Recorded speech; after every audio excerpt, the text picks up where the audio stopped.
السلام علیکم ورحمۃ اللہ وبرکاتہ۔ نعت شریف پڑھنے سے پہلے ایک بار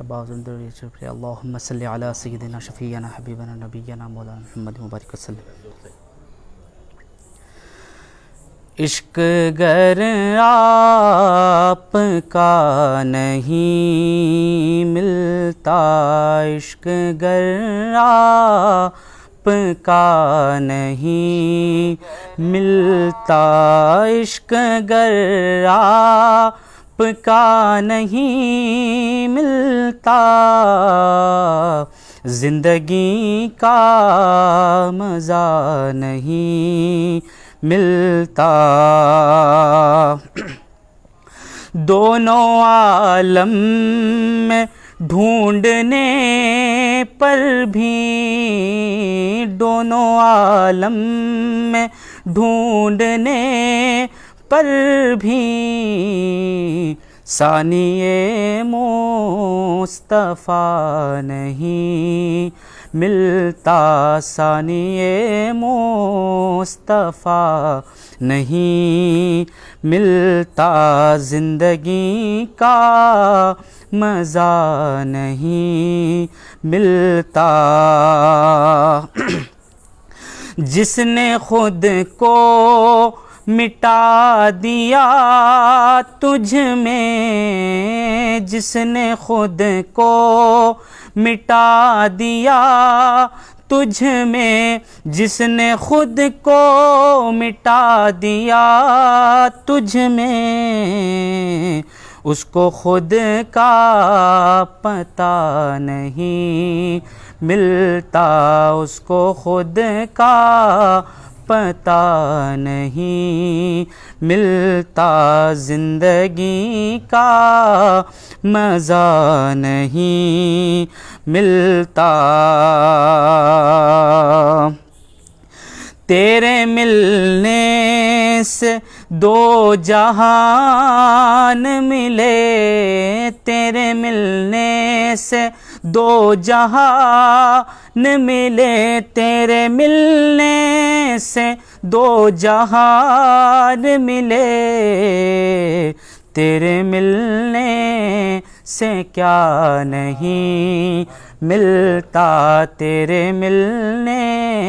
سے کیا نہیں ملتا، عشق گر آپ کا نہیں ملتا، زندگی کا مزہ نہیں ملتا، تیرے پیغام کا جو منکر ہے، تیرے پیغام کا جو منکر ہے، تیرے پیغام کا جو منکر ہے، اس کو حق کا پتہ نہیں ملتا، اس کو حق کا پتہ نہیں ملتا، زندگی کا مزہ نہیں ملتا، عظمت مصطفیٰ کے منکر کو، عظمت مصطفیٰ کے منکر کو، عظمت مصطفیٰ کے منکر کو، تا قیامت خدا نہیں ملتا، تا قیامت خدا نہیں ملتا، زندگی کا مزہ نہیں ملتا، اس کی تقدیر میں ہے محرومی، اس کی تقدیر میں ہے محرومی، جس کو در آپ کا نہیں ملتا، جس کو در آپ کا نہیں ملتا، تنگ دامن ہوں میں ہی خود ورنہ تنگ دامن ہوں میں ہی خود، ورنہ تیری چوکٹ سے کیا نہیں ملتا، تیری چوکٹ سے کیا نہیں ملتا، زندگی کا مزہ نہیں ملتا۔ یہ حقیقت ہے یاد رکھ عارف، یہ حقیقت ہے یاد رکھ عارف، بے وسیلہ خدا نہیں ملتا، بے وسیلہ خدا نہیں ملتا، عشق گر آپ کا نہیں ملتا، زندگی کا مزہ نہیں ملتا۔ السلام علیکم۔ سبحان اللہ و بحمدہ، سبحان اللہ العظیم۔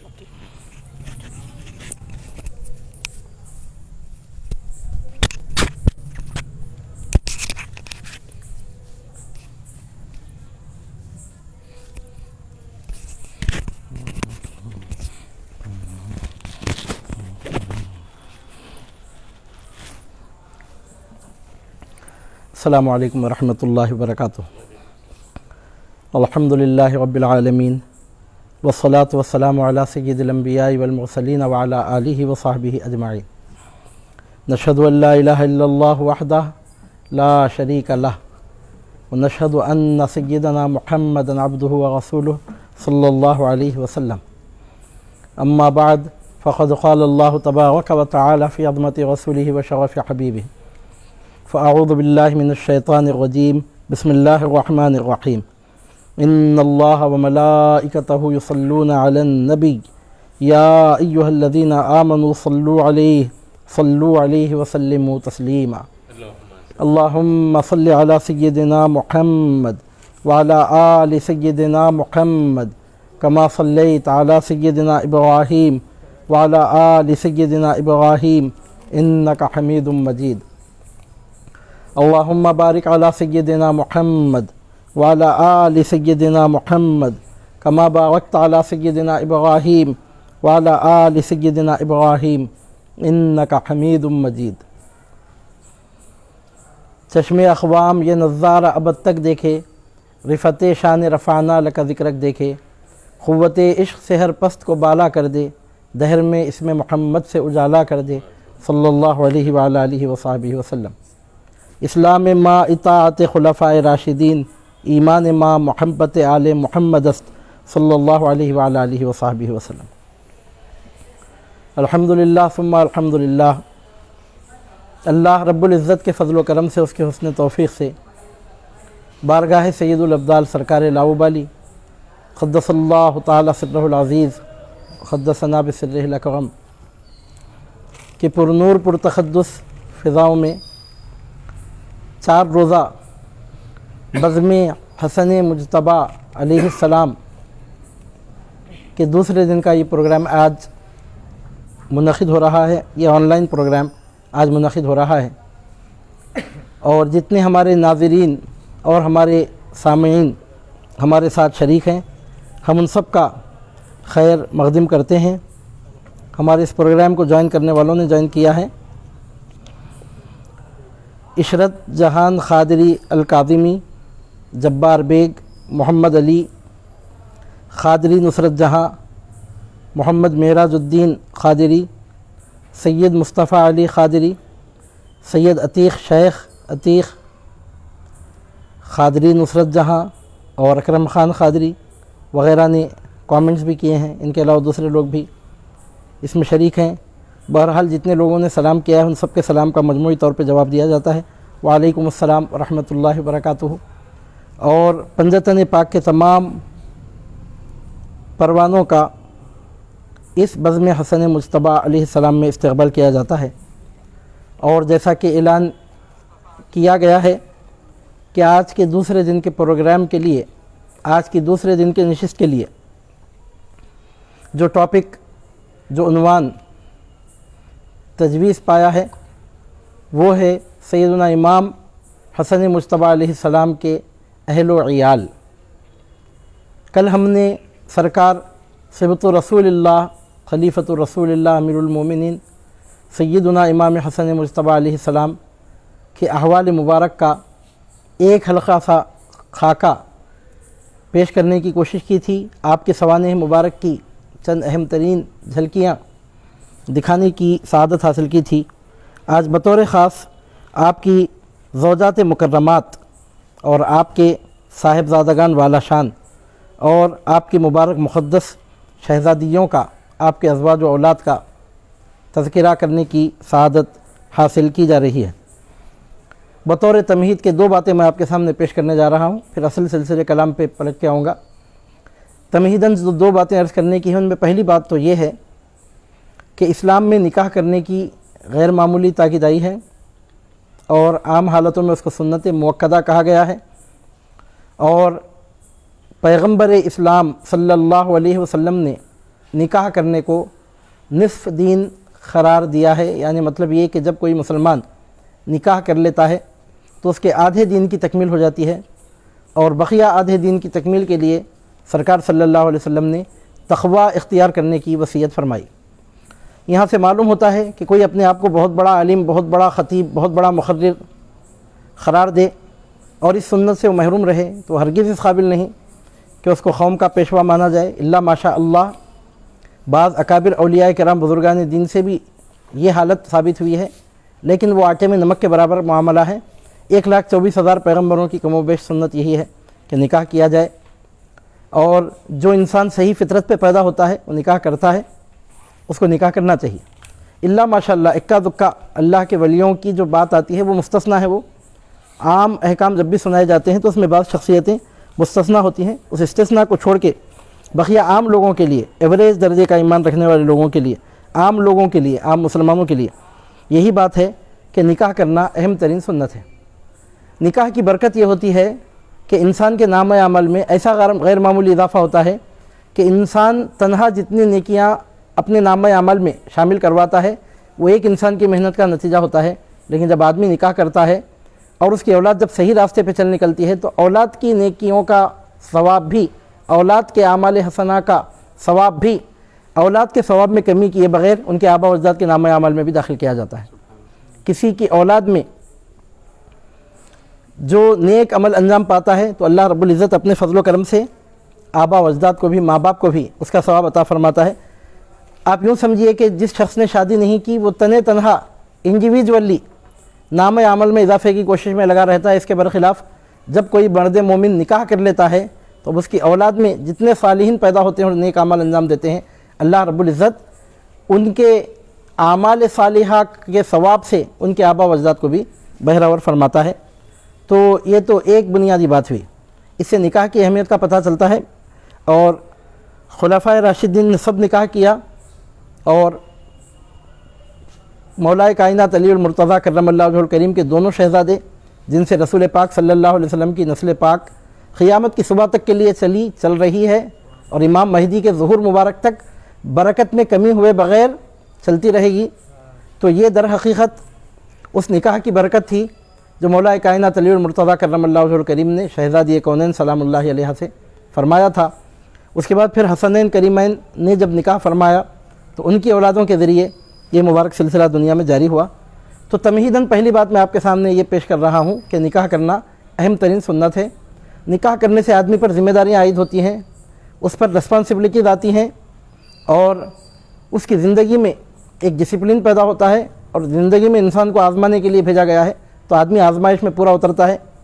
کھاتے گھومتے پھرتے رہ کر اپنے آپ کو آزمائش سے بچا کر اپنے آپ کو علامت الدہر ثابت کرنا، یہ دوسرے مذہبوں میں بڑی تعریف کی قابل بات ہوتی ہوگی، اسلام میں عیب کی بات ہے، نقصان کی بات ہے۔ اور یہ بڑی عجیب و غریب بات میں آپ کے سامنے عرض کر رہا ہوں کہ جتنے لوگ اہل بیت پاک کی محبت سے محروم ہوتے ہیں ان کی نسلوں میں سے اللہ تعالیٰ برکت اٹھا لیتا ہے۔ بعض وقت دیکھنے میں آ رہا ہے کہ شادیاں ہی نہیں ہو رہی ہیں بعض لوگوں کی، کسی کی شادیاں ہو جاتی ہیں تو یا تو ان کو اولاد نہیں ہوتی، یا اولاد ہو جاتی ہے تو اولاد میں برکت نہیں ہوتی۔ جو حضور نبی کریم صلی اللہ علیہ وسلم کے گھرانے سے ٹکراتے ہیں ان کی نسلیں پاش ہو جاتی ہیں، یا تو ان کی نسل ظاہر ہی نہیں ہوتی، یا اگر وہ نسل بے بنیاد ظاہر بھی ہو تو برکتوں سے محروم ہو جاتی ہے۔ اس کے برخلاف اہل بیت پاک اور پنجتین پاک کے جو وفادار ہوتے ہیں، پروردگار عالم انہی کو نہیں، ان کی نسلوں کو سرفراز فرماتا ہے۔ اللہ رب العزت ان کی شاخوں کو بارآور فرماتا ہے، ثمر آور فرماتا ہے، ان کی نسلوں میں برکتیں عطا کی جاتی ہیں۔ اور ہمارے حضور نبی کریم صلی اللہ علیہ وسلم نے تو درود پڑھنے والوں کے لیے یہ حکم دیا ہے کہ تنہا آپ پہ درود نہ پڑھا جائے۔ سرکار صلی اللہ علیہ وسلم نے ایسے درود کو ابتر کہا، دم کٹا ہوا درود کہا کہ جس میں حضور نبی کریم صلی اللہ علیہ وسلم پر درود بھیجا جائے اور آپ کے آل پاک پہ درود نہ بھیجا جائے۔ اگر کوئی درود بھیجنے والا سرکار صلی اللہ علیہ وسلم پہ درود بھیجے اور آپ کے آل پاک پہ درود نہ بھیجے تو اس کا وہ درود قبولیت کا شرف ہی حاصل نہیں کرتا۔ تو ایک تو بیسک بات یہ ہے کہ نکاح کی اس واسطے اہمیت ہے کہ اس سے اللہ رب العزت نسلوں میں اگر برکت عطا فرمائے تو آبا و اجداد کے اعمال صالحہ میں اس سے بڑا ذخیرہ ہوتا ہے۔ یہ پہلا پوائنٹ تھا۔ اور تمہیداً دوسرا پوائنٹ جو آپ کے سامنے میں ذکر کرنے جا رہا ہوں، اس کے بعد میں اصل موضوع پہ آ رہا ہوں، وہ بڑی اہمیت کا حامل ہے اور موضوع سے اس کا براہ راست تعلق ہے، اس واسطے میں آپ کے سامنے عرض کر رہا ہوں۔ شادیاں کرنے کو تو کئی لوگ شادیاں کرتے ہیں۔ اللہ رب العزت فرماتا ہے یَهَبُ لِمَن يَشَاءُ إِنَاثًا وَيَهَبُ لِمَن يَشَاءُ الذُّكُورَ أَوْ يُزَوِّجُهُمْ ذُكْرَانًا وَإِنَاثًا وَيَجْعَلُ مَن يَشَاءُ عَقِيمًا۔ پروردگار عالم جس کو چاہتا ہے مرد بچے عطا کرتا ہے، جس کو چاہتا ہے عورت بچیاں عطا کرتا ہے، جس کو چاہتا ہے ملی جلی انداز میں اس کی پیدائش ہوتی ہے، جس کو چاہتا ہے بانجھ بنا دیتا ہے، اس کو یہ اولاد ہی نہیں ہوتی ہے۔ اِنَّهُ عَلَىٰ كُلِّ شَيْءٍ قَدِيرٌ، یہ وہ ہر چیز پر وہ قدرت رکھنے والا ہے۔ یہ معاملہ پورے کا پورا اس کے کرم پہ منحصر اور اس کی مرضی پر، اس کی مشیت پر موقوف ہے۔ تو دنیا میں ہم دیکھتے ہیں کہ بعض وقت لوگوں کو اولاد نہیں ہوتی ہے، اولاد ہو جاتی ہے تو اس میں سے برکت اٹھا لی جاتی ہے، اور بعض لوگ ایسے ہوتے ہیں کہ ان کی اولاد میں برکت ہوتی ہے۔ نام حسنین کریمین کا بھی ہمارے سامنے ہے، جن کی اولاد آج تک امت کی قیادت کا فریضہ انجام دے رہی ہے، اور ایک نسل بے بنیاد یزید پلید مردود کی بھی تھی کہ جس کا نام نشان ایسا مٹا کہ اولاد آدم کی فہرستوں میں اگر تلاشا جائے تو شاید یزید کی اولاد سے بڑھ کر بدتر اولاد کا تذکر آپ کو اور کہیں نہیں ملے گا، اور ایسا رسوائے زمانہ بدترین خاندان جو یزید کی اولاد کا خاندان ہے، یزید کے بعد اس کی مثال آپ کو اور کہیں نہیں ملے گی۔ اس کے برخلاف مولا کائنات علی المرتضیٰ کرم اللہ وجہہ الکریم کے گھرانے میں اللہ رب العزت نے جو برکت عطا فرمائی، اس برکت کا سرکار صلی اللہ علیہ وسلم نے اس طور پہ ذکر فرمایا تھا کہ ہر نبی کی اولاد کو اللہ نے اس کی پشت میں رکھا، میری اولاد کو علی المرتضیٰ کی پشت میں رکھا، علی ابن ابی طالب کی پشت میں رکھا، او کما قال صلی اللہ علیہ وسلم۔ 18,000 عالموں کو پیکر وجود عطا فرمانے والے نے یہ طے فرما لیا، ارادہ فرما لیا کہ نبی کی اولاد کو علی کی پشت انور سے ظاہر کیا جائے، تو کس میں مجال ہے، کس کی اوقات ہے، کس کی بساط ہے، کس کا منہ ہے کہ پروردگار عالم کے اس فیصلے میں وہ تبدیلی لانے کی کوشش کر کے اپنا منہ کالا کرے۔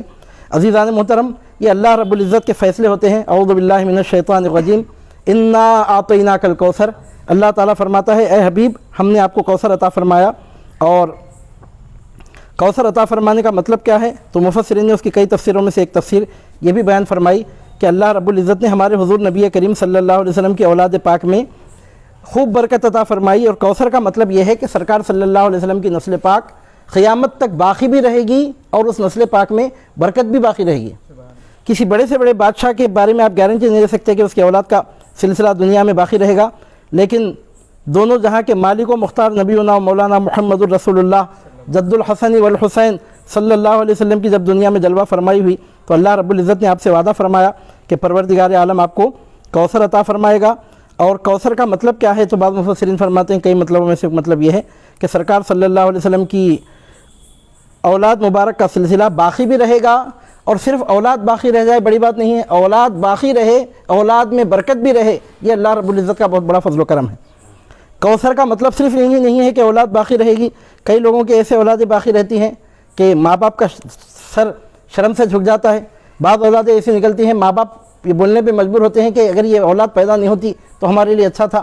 ایسی بھی اولادیں پیدا ہوتی ہیں۔ ایسے بھی بدنام زمانہ بچے پیدا ہوتے ہیں بعض گھروں میں جو پورے خاندانوں کے ناموں کو ڈبا کر ابد الآباد تک کے لیے پورے خاندان کی بدنامی کے لیے کافی ہو جاتے ہیں، لیکن پروردگار عالم کی مرضی ہے کہ اللہ رب العزت جس خاندان میں چاہے برکت عطا فرماتے، اور نسل پاک مصطفیٰ صلی اللہ علیہ وسلم کو یہ اعزاز حاصل ہے۔ بارگاہ سرکار لاؤ علی کی اس مقدس فضا میں بیٹھ کے اعلان کر رہا ہوں میں آپ کے سامنے کہ جتنی برکت اللہ رب العزت نے ہمارے حضور نبی کریم صلی اللہ علیہ وسلم کے خاندان مبارک میں عطا فرمائی،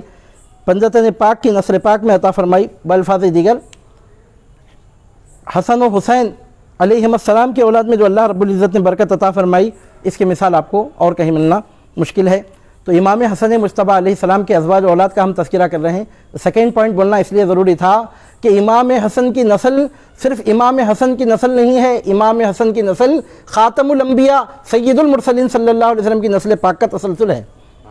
اگر کوئی اولاد حسن ہے تو اس کا مطلب یہ نہیں ہے کہ وہ صرف اولاد حسن ہے، بلکہ اس کا مطلب یہ نکلتا ہے کہ وہ سید المرسلین صلی اللہ علیہ وسلم کی آل پاک میں شامل ہے۔ حسن کی نسل حسن در حقیقت نسل پاک مصطفیٰ ہے۔ اولاد حسن مجتبیٰ صلی اللہ علیہ وسلم کی برکتیں در حقیقت آیت کریمہ انا اعطیناک الکوثر کی عملی تفسیر ہے۔ عزیزان محترم، یہ بات بولنا اس لیے ضروری تھا کہ اللہ رب العزت نے سیدنا امام حسن علیہ السلام، امام حسن مجتبیٰ علیہ السلام کی اولاد مبارک میں جو برکت عطا فرمائی، اس برکت کا ظہور رہتی دنیا تک برابر ہوتا رہے گا۔ اب اس تمہید کے بعد ہم اصل موضوع کی طرف پلٹ آتے ہیں۔ جیسا کہ ہم نے ابھی آپ کے سامنے عرض کیا کہ نکاح کرنا اسلام میں بڑی قابل تعریف بات ہے۔ تو سیدنا امام حسن مجتبیٰ علیہ السلام کی ازدواجی زندگی، پھر آپ کی اولاد مبارک، پھر آپ کی نسل پاک کی برکتیں جن سے ہم بہراور ہو رہے ہیں، جن سے ہم فیضیاب ہو رہے ہیں، نسل امام حسن مجتبیٰ علیہ السلام کی کیا برکتیں ہیں، ہم قادری فقیروں کے بس کی بات نہیں ہے کہ ہم اپنی زبان سے الفاظ کے ذریعے اس کو ادا کریں۔ ہماری زندگی، ہمارا دین، ہمارا ایمان، ہمارا جینا، ہمارا مرنا غوث اعظم دستگیر کی چوکھٹ کی خیرات ہے، اور غوث اعظم دستگیر امام حسن مجتبیٰ علیہ السلام کے خاندان کے ایک ایسے وارث کا نام ہے، ایک ایسے جانشین کا نام ہے جو امام حسن مجتبیٰ علیہ السلام کے خاندان کے سب سے بڑے نمائندہ اور سب سے بڑے وارث موجودہ زمانوں میں قرار پاتے ہیں۔ تو عزیزان محترم، کس کی زبان میں دم ہے، کس کے قلم میں یارہ ہے کہ امام حسن مجتبیٰ علیہ السلام کی نسل پاک کی برکتوں کا اظہار کریں۔ ہم نسل پاک حسن مجتبیٰ علیہ السلام کی برکتوں کو نسل پاک حسن مجتبیٰ علیہ السلام کی برکتوں کا اظہار کرنے کی طاقت تو نہیں رکھتے، البتہ امام حسن مجتبیٰ علیہ السلام کی نسل پاک کی چوکھٹ سے بھیک مانگنے کو اپنی سعادت ضرور سمجھ سکتے ہیں۔ یا شیخ عبد القادر شیع اللہ بولنے کو جو ہم اپنی زندگی کا سب سے بڑا اعزاز سمجھ رہے ہیں، وہ امام حسن مجتبیٰ علیہ السلام کے نسل پاک کی برکتوں کا منہ بولتا ثبوت ہے۔ بعض باتیں زبان سے بولنے کی ہوتی ہیں، بعض باتیں وہ ہوتی ہیں کہ جہاں زبان انسان کا ساتھ نہیں دیتی، بعض باتیں ایسی ہوتی ہیں کہ جس کو انسان بیان کر سکتا ہے، اور بعض مقامات ایسے ہوتے ہیں کہ انسان تو کیا فرشتے بھی اپنی زبان سے ان حقائق کو بیان نہیں کر سکتے۔ اور ہمارے سرکار حضور غوث پاک رضی اللہ تعالیٰ عنہ کی شان ایسی ہی ہے کہ کسی مخلوق میں پیغمبروں کے بعد وہ یارہ نہیں ہے کہ آپ کے مقام و مرتبے کی عظمت کا اظہار کر سکے۔ میں عمدن وانٹیڈلی یہ بات آپ کے سامنے اس لیے عرض کر رہا ہوں کہ اس وقت امام حسن مجتبیٰ علیہ السلام کے خاندان مبارک، خاندان عالی شان کی جو نمائندگی فرما رہے ہیں، سرکار غوث پاک رضی اللہ تعالیٰ عنہ کی ذات گرامی ہے۔ اب اس کے بعد پھر امام سیدنا محمد مہدی موعود علیہ السلام کی جو جلوہ گری ہوگی، ترمذی شریف میں حدیث ملتی ہے کہ سیدنا امام محمد مہدی موعود علیہ السلام سیدنا امام حسن علیہ السلام کی نسل پاک میں سے ہوں گے، جن کی اقتداء میں سیدنا عیسیٰ علیہ السلام نماز ادا فرمائیں گے، اور جتنے اہل زمانہ ہوں گے آپ کی اطاعت کریں گے، اور آپ پوری زمین کو عدل و انصاف سے بھر دیں گے۔ بہرحال ہم نے آپ کے سامنے کل بھی عرض کیا تھا کہ سیدنا امام حسن مجتبیٰ علیہ السلام کی ولادت باسعادت 15 رمضان المبارک سن 3 ہجری کو مدینہ منورہ میں ہوئی، اور سفر کے مہینے میں یا ربیع الاول شریف کے مہینے میں سن 49 ہجری کو آپ نے دنیا سے پردہ فرمایا۔ 46 سال کی کم و بیش آپ کی عمر شریف ہوئی، 46 ایئرز کی آپ کی عمر مبارک ہوئی، اور یعنی مطلب ہے کہ عمر مبارک زیادہ نہیں ہوئی۔ عام طور پر ایوریج عمر 60 اور 70 سال کے درمیان کی ہوتی ہے، جبکہ آپ نے 46 سال کی عمر ہی میں دنیا سے پردہ فرمایا۔ تو بہرحال اتنی کم عمر میں ہی سیدنا امام حسن علیہ السلام نے کثرت سے نکاح کیے تھے۔ بعض روایتوں سے پتہ چلتا ہے کہ آپ نے کثرت سے نکاح فرمائے تھے۔ اس کی وجہ یہ تھی کہ نکاح فرمانے کے بعد پھر جب مرضی مبارک ہوتی تو آپ اپنی زوجات کو طلاق دے دیا کرتے تھے، پھر نکاح فرماتے تھے، پھر طلاق کثرت سے آپ دیا کرتے اور پھر نکاح فرماتے۔ چنانچہ اس تعلق سے بہت ساری روایتیں ملتی ہیں۔ یہاں پر رک کے میں ایک بات آپ کے سامنے عرض کر رہا ہوں کہ کسی نے سیدنا امام حسن مجتبیٰ علیہ السلام سے پوچھا بھی تھا کہ آپ ایسا کس لیے فرماتے ہیں، کثرت سے نکاح کرتے ہیں پھر اور ان کو طلاق دیتے ہیں، پھر دوسری شادی فرماتے ہیں، پھر طلاق دیتے ہیں، یہ سلسلہ آپ نے کیوں جاری فرمایا؟ تو آپ نے فرمایا تھا کہ میں یہ چاہتا ہوں کہ میرے ذریعے سے زیادہ قبیلوں کو حضور نبی کریم صلی اللہ علیہ وسلم کی رشتہ داری کا شرف حاصل ہو جائے، اور میرے ذریعے سے خاندانوں کے خاندان، قبیلوں کے قبیلے قیامت کے دن میرے نانا جان محمد الرسول اللہ صلی اللہ علیہ وسلم کی شفاعت کے مستحق بنے۔ یعنی حضور نبی کریم صلی اللہ علیہ وسلم کو آپ سے جو غیر معمولی محبت تھی، اس غیر معمولی محبت کے پیش نظر آپ کو یقین تھا، آپ کو ایک کانفیڈنس تھا، آپ کو یہ بات پورے اطمینان کے ساتھ آپ کو معلوم تھی، آپ کو اندازہ تھا کہ جس خاندان میں آپ ایک مرتبہ شادی فرما لیں گے تو پورا خاندان کا خاندان، قبیلے کا قبیلہ محمد الرسول اللہ کے گھرانے کا سمداو بن جائے گا، اور پورے خاندانوں قبیلوں کی قیامت کے دن حضور نبی کریم صلی اللہ علیہ وسلم شفاعت فرمائیں گے۔ عزیزان محترم، یہ در حقیقت سیدنا امام حسن مجتبیٰ علیہ السلام کے کثرت نکاح کا سبب تھا۔ آپ چاہتے تھے کہ ہزار لوگوں کو آپ کی نسبت پیوندی کے صدقے میں حضور نبی کریم صلی اللہ علیہ وسلم کی شفاعت نصیب ہو، اور یہیں سے یہ بات بھی سمجھ میں آتی ہے کہ سیدنا امام حسن علیہ السلام کو اس بات کا خوب اندازہ تھا کہ جو آپ سے دور دور کا رشتہ رکھنے والے ہیں ان کی بھی حضور نبی کریم صلی اللہ علیہ وسلم شفاعت فرمائیں گے۔ کیوں نہ ہو، جو بچہ امام حسین علیہ السلام کے ساتھ مدینہ منورہ کی گلیوں میں کھیلا کرتا، سرکار پاک صلی اللہ علیہ وسلم نے اس بچے کو گود میں اٹھا کر اس کو بوسہ دے کے اپنے صحابہ سے فرمایا تھا کہ میں نے اس کو اپنے حسین کے ساتھ کھیلتے ہوئے دیکھا ہے، اور فرمایا تھا کہ تم لوگ گواہ رہو، قیامت کے دن میں اس کی بھی شفاعت کروں گا، اس کے ماں باپ کی بھی شفاعت کروں گا۔ ظاہر سی بات ہے کہ امام حسین کے ساتھ کھیلنے والے بچے کے ماں باپ کی جب شفاعت کا حضور نبی کریم صلی اللہ علیہ وسلم تذکرہ فرما رہے ہیں تو یہاں تو نسبت پیوندی ہو گئی۔ پوری دنیا جانتی ہے کہ رشتے تین طرح سے ثابت ہوتے ہیں، ایک ماں کی طرف سے، ایک باپ کی طرف سے، اور ایک بیوی کی طرف سے۔ تو ایک رشتہ ددیال کا، ایک ننیال کا ہوتا ہے، اور ایک رشتہ سسرال کا ہوتا ہے۔ تو سیدنا امام حسن مجتبیٰ علیہ السلام خاندانوں قبیلوں کو اپنے سسرالی رشتہ داری کا اعزاز اس لیے عطا فرمایا کرتے تھے تاکہ قیامت کے دن کثرت سے حضور نبی کریم صلی اللہ علیہ وسلم کی شفاعت ان کو نصیب ہو۔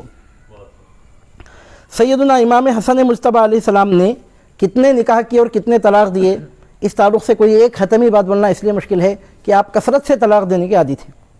تو اس واسطے کوئی ایک پرٹیکولر نمبر پورے وثوق کے ساتھ پیش نہیں کیا جا سکتا۔ بس یوں سمجھیے کہ خاندانوں کے خاندان اور قبیلوں کو آپ اپنی دامادی کا شرف اس لیے عطا فرماتے تھے تاکہ آپ کے نانا جان صلی اللہ علیہ وسلم کی شفاعت کے خاندانوں کے خاندان، قبیلوں کے قبیلے مستحق بن جائیں۔ عزیزان محترم، آپ بتائیے کیا شفاعت مصطفیٰ صلی اللہ علیہ وسلم کے فیضان کو عام کرنے کا یہ طریقہ کوئی دوسرا آدمی اختیار کر سکتا ہے؟ کیا کسی اور کے بس کی یہ بات ہے کہ اس طرح قبیلوں کے خاندانوں کو محمد عربی صلی اللہ علیہ وسلم کا شفاعت کا مستحق بنا دیں؟ یہ آپ کی شان تھی۔ روایتوں میں آتا ہے کہ بعض روایتوں سے پتہ چلتا ہے کہ آپ نے کچھ 70 نکاح فرمائے تھے، یعنی ایک وقت میں 4 سے زائد زوجات کو تو نکاح میں نہیں رکھا جا سکتا۔ طلاق دے دینے کے بعد، سابقہ بیویوں کو طلاق دینے کے بعد پھر آپ دوسری عورتوں سے نکاح فرمایا کرتے۔ اس طرح ایک روایت کے مطابق بتایا جاتا ہے کہ قریب 70 عورتوں سے آپ نے نکاح فرمایا تھا، حالانکہ عمر شریف آپ کی صرف 46 سال کی تھی، صرف 46 سال کی عمر مبارک تھی، اور اتنی مختصر عمر مبارک ہی میں آپ نے 70 عقد فرمائے تھے۔ یعنی ایٹ اے ٹائم تو 4 سے بڑھ کر بیویاں نکاح میں نہیں رہ سکتی، سابقہ بیویوں کو طلاق دینے کے بعد پھر دوسری عورتوں سے آپ نکاح فرمایا کرتے۔ اس طرح ٹوٹل نمبر جو ریکارڈ کیا گیا ایک روایت کے مطابق وہ 70 کی تعداد بتائی جاتی ہے۔ اور میں یہاں آپ کے سامنے اہل سنت و جماعت کے ایک بہت بڑے اسکالر، بہت بڑے امام، بہت بڑے محدث اور بہت بڑے عالم دین، بہت بڑے مورخ علامہ شمس الدین ذہبی قدس اللہ تعالیٰ سرہ العزیز کے حوالے سے ایک قول آپ کے سامنے ذکر کر رہا ہوں۔ علامہ شمس الدین الذہبی رحمہ اللہ فرماتے ہیں، کان مناکحا مطلاقا تزوج نحو من 70 امرأة وقل ما کان یفارقہ 4 ضرائر۔ فرماتے ہیں کہ سیدنا امام حسن مجتبیٰ علیہ السلام کثرت سے نکاح فرمانے والے اور کثرت سے طلاق دینے والے تھے۔ آپ طلاق کثرت سے دیا کرتے اور نکاح بھی زیادہ فرمایا کرتے تھے۔ بعض روایتوں میں، بعض تاریخ کی کتابوں میں سیدنا امام جعفر صادق علی جدہ و علیہ السلام کا ارشاد مبارک اس طرح نقل کیا گیا ہے۔ حضرت امام جعفر صادق رضی اللہ تعالیٰ عنہ فرماتے ہیں کہ مولا کائنات علی المرتضیٰ کرم اللہ تعالیٰ وجہہ الکریم نے اعلان فرمایا تھا، یا اہل الکوفہ لا تزوجوا الحسن فإنه مطلاق، فقال رجل واللہ لنزوجنہ فلما رضی امسک وما کرہ طلق۔ یعنی سیدنا امام جعفر صادق علیہ السلام کے حوالے سے روایت ملتی ہے. امام جعفر صادق علیہ السلام فرماتے ہیں کہ ایک مرتبہ مولا کائنات علی المرتضیٰ کرم اللہ وجہہ الکریم نے مجمع عام میں اعلان فرما کر ارشاد فرمایا کہ اے اہل کوفہ، اپنی لڑکیوں کا نکاح حسن کے ساتھ مت کرو کیونکہ وہ کثرت سے طلاق دیتے ہیں. تو ایک آدمی اٹھ کر کھڑا ہوا، عرض گزار ہوا سرکار خدا کی قسم ہم اپنی لڑکیوں کو آپ کے نکاح میں دیتے ہی رہیں گے، جن کو چاہیں آپ روک لیں اور جن کو چاہیں آپ آزاد فرما دیں، وہ آپ کی مرضی کی بات ہے، لیکن خدا کی قسم ہم اپنی بیٹیوں کو آپ کے نکاح میں دیتے ہی رہیں گے. جب مولا کائنات علی المرتضیٰ کرم اللہ وجہہ الکریم نے لوگوں کا یہ جذبہ دیکھا تو پھر خاموش رہ گئے. یعنی آپ نے دیکھا کہ بالکل راضی مرضی سے معاملہ ہو رہا ہے، اور جیسا کہ ہم نے ابھی آپ کے سامنے عرض کیا کہ وہاں کسی نفسانی معاملے کا تصور بھی کرنا اپنے آپ کو کفر کے گڑھے میں گرانے کے برابر ہے. عزیزان محترم، بڑے بڑے مجاہد ریاضتیں کرنے والوں کی ریاضتوں اور مجاہدوں کی حدیں جہاں ختم ہو جائیں، مجاہدوں اور ریاضت کرنے والوں اور نفس کشی کرنے والوں کی تمام نفس کشی کو آپ ایک طرف جمع کر لیجئے، پنجتن پاک کی زہد کے سامنے، پنجتن پاک کے تقویٰ کے سامنے اس کو وہی نسبت ہوگی جو سمندر کے سامنے خطرے کو ہوتی ہے. تو یہاں کسی نفسانی معاملے کا گمان بھی کرنا اپنے آپ کو کفر کے گڑھے میں ڈھکیلنے کے برابر ہے. بات دراصل یہی تھی کہ سیدنا امام حسن مجتبیٰ علیہ السلام کی رشتہ داری صرف امام حسن مجتبیٰ علیہ السلام کی رشتہ داری نہیں ہوتی تھی، آپ جس کو رشتہ داری عطا فرماتے وہ براہ راست محمد الرسول اللہ صلی اللہ علیہ وسلم کا رشتہ دار بن جاتا. چنانچہ یہ فیضان تھا اہل بیت پاک کا جو امام حسن مجتبیٰ علیہ السلام کے ذریعے ظاہر ہوا. البتہ بعض آپ کی زوجات مکرمات ایسی بھی تھیں جو ایک لمبے عرصے تک آپ کے نکاح میں موجود رہیں. اب اس کے علاوہ ایک سوال یہاں پر پیدا ہوتا ہے کہ ان کے نام کیا ہیں، آپ کے ازواج مکرمات کے نام کیا ہیں. تو چونکہ آپ نے کثرت سے نکاح فرما اور کثرت سے طلاق بھی دے دی تھی، طلاق بھی دیا کرتے تھے، تو پورے یقین کے ساتھ نہیں بتایا جا سکتا کہ ان کے نام کیا کیا تھے، ایسا کوئی ریکارڈ تو نہیں ہے. البتہ ان میں سے بعض مشہور ہیں تو تاریخ میں ان کے نام موجود ہیں.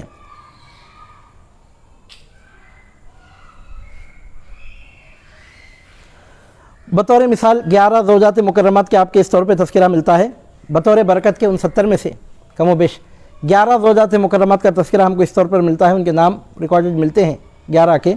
ان میں سے ایک ہیں سیدتنا خولہ بنت منظور الفزاریہ، یہ ہاشمیہ تھیں. سیدتنا بی بی خولہ بنت منظور،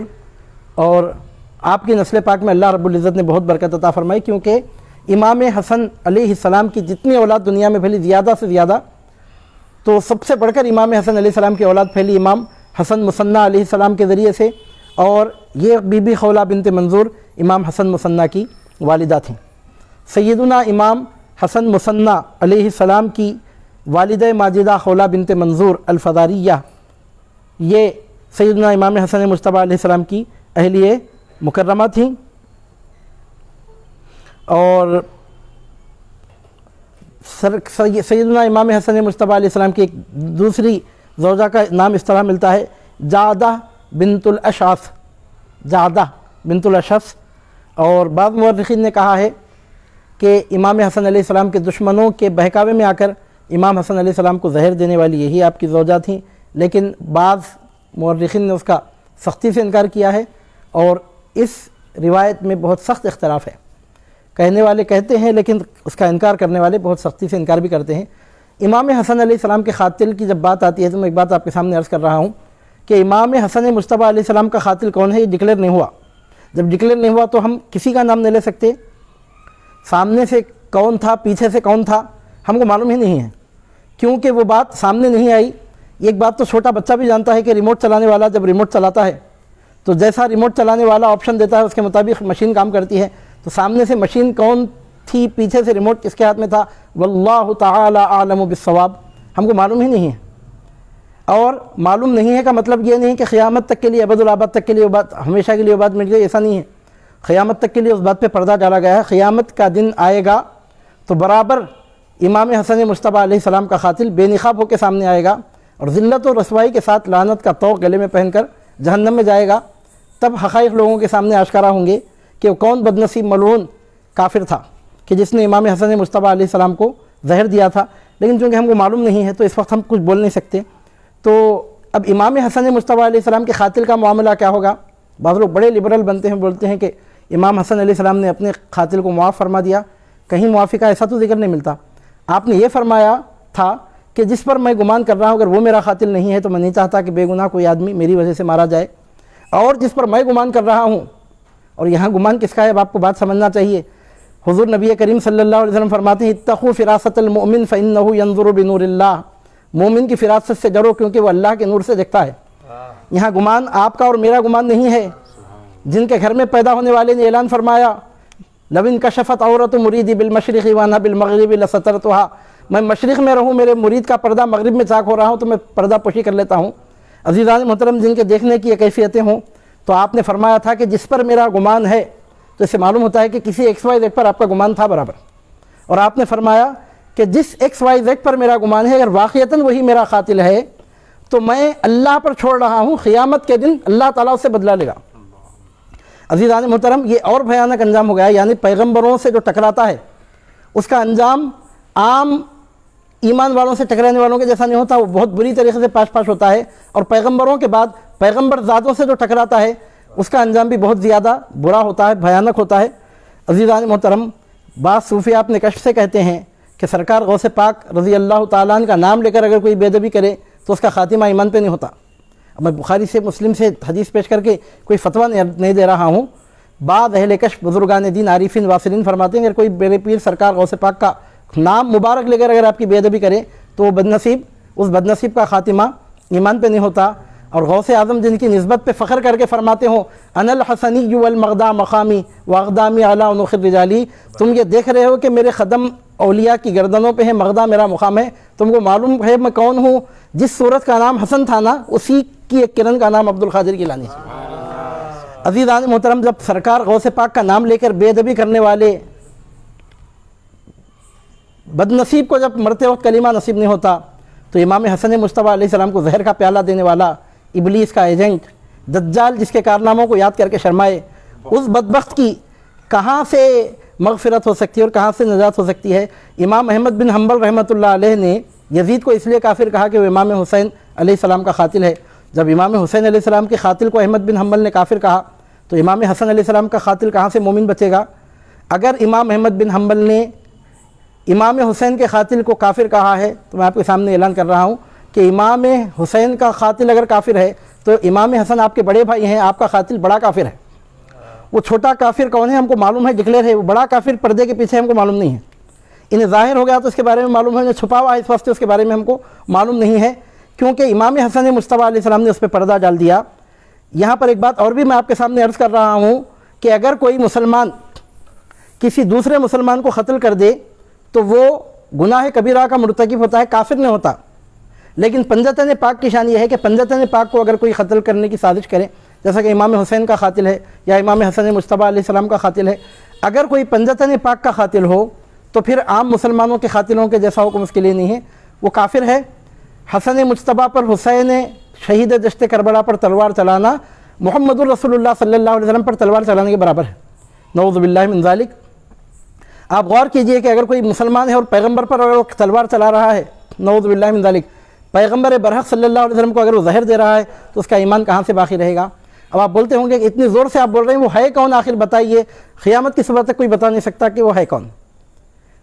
اللہ رب العزت نے ہر کام کے لیے ایک وقت مقرر رکھا ہے. تو میں جو بات آپ کے سامنے عرض کر رہا ہوں جو بھی ہے ہم کو نہیں معلوم ہے،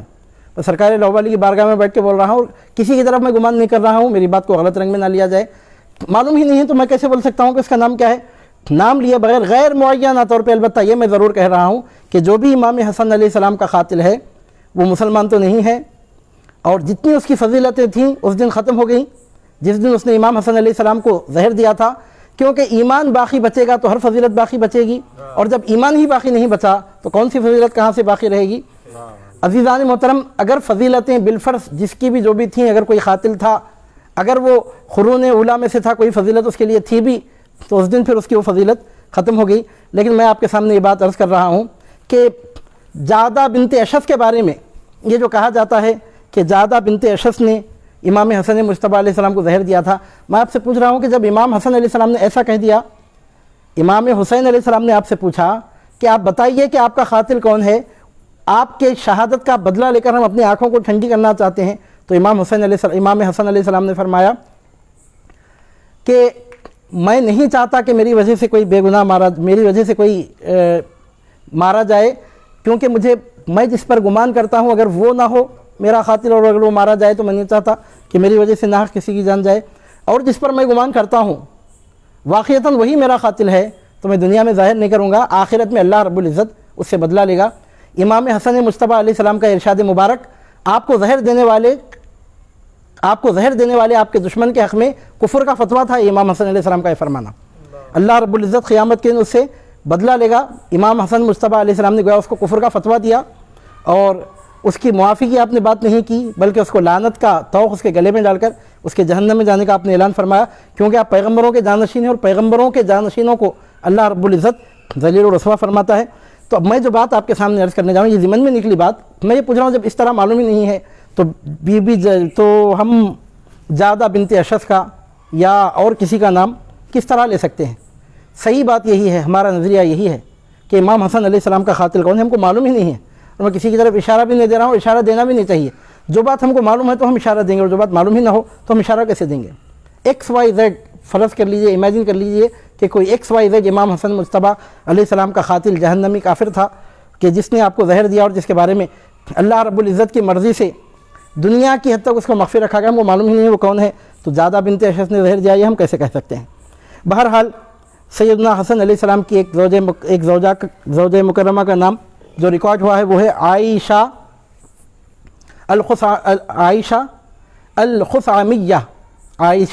الخثعمیہ۔ اب ان کی تفصیلات میں فی الوقت چھوڑ رہا ہوں کیونکہ ہمارا جو لیکچر ہو رہا ہے یہ اختصار کے بیس پہ ہو رہا ہے، تو ہم مختصر آپ کے سامنے عرض کر رہے ہیں۔ امام حسن مصطفیٰ علیہ السلام کی ایک زوجہ کا نام تھا اسحاق بنت طلحہ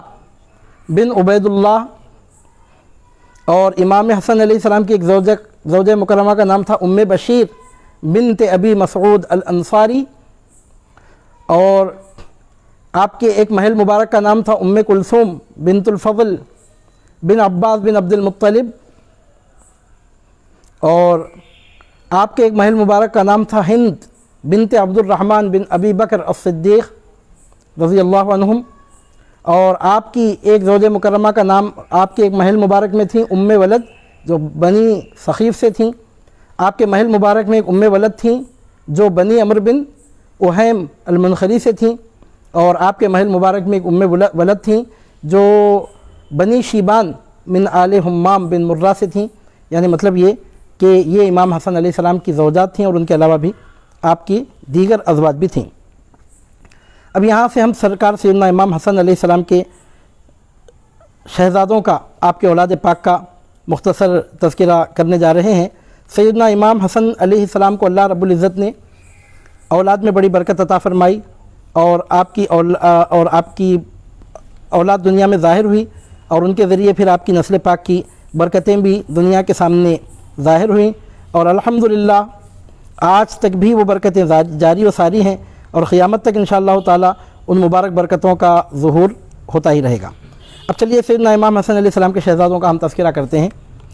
سیدنا امام حسن علیہ السلام کے شہزادوں کے بارے میں، آپ کے صاحبزادوں کے بارے میں مورخین نے اختلاف کیا ہے کہ آپ کے صاحبزادوں کی تعداد کتنی تھی۔ بعض نے کہا کہ آپ کے صاحبزادوں کی تعداد 12 تھی، بعض نے اور بڑھ کر کہا زیادہ سے زیادہ جو عدد ذکر کیا پتہ چلتا ہے کہ 12 صاحبزادے تھے، اور بھی روایتیں ہیں، اور ایک روایت سے پتہ چلتا ہے کہ آپ کے جملہ 15 صاحبزادے تھے، اور 15 کے 15 صاحبزادوں کے نام ہم کو تاریخ میں ریکارڈڈ بھی ملتے ہیں۔ علامہ شمس الدین ذہبی رحمۃ اللہ علیہ نے اس تعلق سے ایک نقطہ بیان کیا ہے، وہ بڑی اہمیت کا حامل ہے۔ آپ یوں سمجھیے کہ امام حسن مصطفیٰ علیہ السلام کے اولاد مبارک کے حوالے سے وہ ایک نقطہ بالکل بنیادی اہمیت کا حامل ہے، جس کو علامہ شمس الدین الذہبی قدس اللہ تعالیٰ سرہ العزیز نے ذکر فرمایا ہے۔ وہ فرماتے ہیں ذکر الذہبی 12 ابنا ذکر للحسن ولم يذكر الاناث وذكر انه ولم يعقب منهم سوى الحسن المثنى وزید بن الحسن۔ یہ شمس الدین ذہبی قدس اللہ تعالیٰ سرہ العزیز کا یہ مختصر ارشاد گرامی ہے جو امام حسن مصطفیٰ علیہ السلام کے اولاد مبارک کے تذکرے کے حوالے سے غیر معمولی اہمیت کا حامل، انتہائی جامعیت کا حامل ہے۔ امام شمس الدین ذہبی فرماتے ہیں کہ امام حسن مجتبیٰ علیہ السلام کو 12 فرزند تھے، 12 مرد بچے تھے، 12 فرزند تھے، 12 لڑکے، 12 فرزند، 12 شہزادے، 12 صاحبزادے تھے، اور ان 12 صاحبزادوں میں صرف 2 صاحبزادوں سے آپ کی نسل کا سلسلہ دنیا میں چلا۔ 12 صاحبزادے ہوئے، لیکن ان 12 صاحبزادوں میں سے آپ کی صرف 2 صاحبزادوں کے ذریعے آپ کی نسل پاک دنیا میں باقی رہی، اور آپ کی زیادہ اولاد جو باقی رہی دنیا میں وہ سیدنا امام حسن مثنیٰ علیہ السلام کے ذریعے دنیا میں باقی رہی، جو ہمارے سرکار حضور غوث پاک رضی اللہ تعالیٰ عنہ کے جد ہوتے ہیں، جد کریم، جد اعلیٰ ہوتے ہیں۔ اور امام حسن مجتبیٰ علیہ السلام کے 12 صاحبزادوں میں سے ایک سیدنا امام حسن مثنیٰ علیہ السلام ہیں، اور آپ ہی کی اولاد سب سے بڑھ کر امام حسن علیہ السلام کی اولاد میں پھیلی، اور دنیا میں امام حسن علیہ السلام کی نسل پاک زیادہ تر آپ ہی کی وساطت سے باقی رہی۔ اب دوسرے کون ہیں؟ تو دوسرے بزرگ ہیں سیدنا زید بن حسن، امام حسن علیہ السلام کے ایک دوسرے فرزند سے اولاد کا سلسلہ جاری رہا۔ 2 صاحبزادوں سے اولاد چلی، نسل باقی رہی۔ ایک تو ہمارے سرکار کے دادا جان سیدنا امام حسن مثنیٰ ہیں علیہ السلام، اور دوسرے کون ہیں؟ تو ان کا تذکرہ اس طور پہ ملتا ہے کہ آپ کا نامی اس میں گرامی تھا سیدنا زید بن حسن بن علی۔ امام حسن علیہ السلام کے ایک صاحبزادے تھے سیدنا امام زید، آپ کے ذریعے بھی امام حسن مجتبیٰ علیہ السلام کی نسل پاک کا سلسلہ جاری رہا۔ البتہ بعض تاریخ کی کتابوں میں یہ بات ملتی ہے کہ آگے چل کر امام زید بن حسن مجتبیٰ علیہ السلام کی اولاد کا سلسلہ بھی آگے چل کر، پہلے تو زمانے تک نسل پاک چلتی رہی، لیکن آگے چل کر اب اس نسل پاک کا سلسلہ منقطع ہو گیا، یا بالفاظ دیگر بعض مورخین کا ایسا خیال ہے کہ بعد کے زمانوں میں اب صرف سیدنا امام حسن مثنیٰ علیہ السلام کے ذریعے ہی سے امام حسن مجتبیٰ علیہ السلام کی نسل پاک دنیا میں جاری و ساری ہے۔ امام حسن علیہ السلام کی نسل پاک کی بات نکلتی ہے تو بعض لوگ پوچھتے بھی ہیں باقاعدہ، اور کئی لوگوں کو ذہن میں خیال آتا ہے کیا حضور غوث پاک کی اولاد کے علاوہ بھی امام حسن علیہ السلام کی اولاد دنیا میں پائی جاتی ہے؟ یعنی امام حسن علیہ السلام کی جتنی اولاد ہے وہ کیا صرف سرکار غوث پاک ہی کی اولاد ہے، اور آپ سے ہٹ کر کوئی دوسری اولاد امام حسن علیہ السلام کی نہیں ہے؟ تو اس کا صحیح جواب یہ ہے کہ یہ بات صحیح نہیں ہے۔ صحیح بات یہ ہے کہ ہمارے سرکار کی جو اولاد مبارک ہے، میجورٹی امام حسن علیہ السلام کی اولاد میں سرکار غوث پاک کی ہی اولاد ہے، لیکن ہمارے علاقوں سے ہٹ کے میں آپ کے سامنے بات کر رہا ہوں، عرب علاقوں میں کئی ایسے خاندان آج بھی باقی ہیں کہ جو امام حسن علیہ السلام کی نسل پاک میں ہیں، حسنی سادات ہیں، اور حضور بڑے پیر سرکار کی اولاد میں وہ نہیں ہیں۔ تو مطلب یہ کہ امام حسن علیہ السلام کی اولاد میں اور خانوادے بھی دنیا میں باقی ہیں، لیکن اس کے ساتھ ملا کے یہ بات البتہ میں آپ کے سامنے ضرور عرض کروں کہ دوسرے خاندان اگر ہیں بھی تو آٹے میں نمک کے برابر ہیں۔ نسل پاک امام حسن مجتبیٰ علیہ السلام کی نمائندگی اس وقت خطب بغداد پیران پیر غوث اعظم دستگیر رضی اللہ تعالیٰ عنہ کی اولاد مبارک کے ذریعے ہی ہو رہی ہے۔ یہ ہے امام حسن مجتبیٰ علیہ السلام کا خاندان، جو لیڈنگ خاندان ہے امام حسن علیہ السلام کی اولاد میں، اور جن کے گھر میں غوثیت کبریٰ کا تاج اس طرح رکھا گیا کہ سور پھونکے جانے تک پھر وہ واپس ہونے والی چیز نہیں ہے۔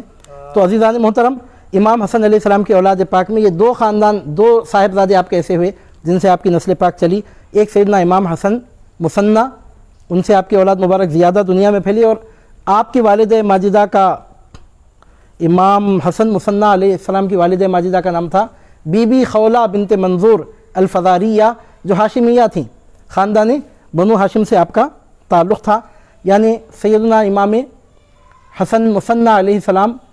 نجیب الطرفین ہاشمی ہیں، والد کی طرف سے بھی ہاشمی ہیں اور والدہ کی طرف سے بھی ہاشمی ہیں۔ امام حسن مثنیٰ علیہ السلام کا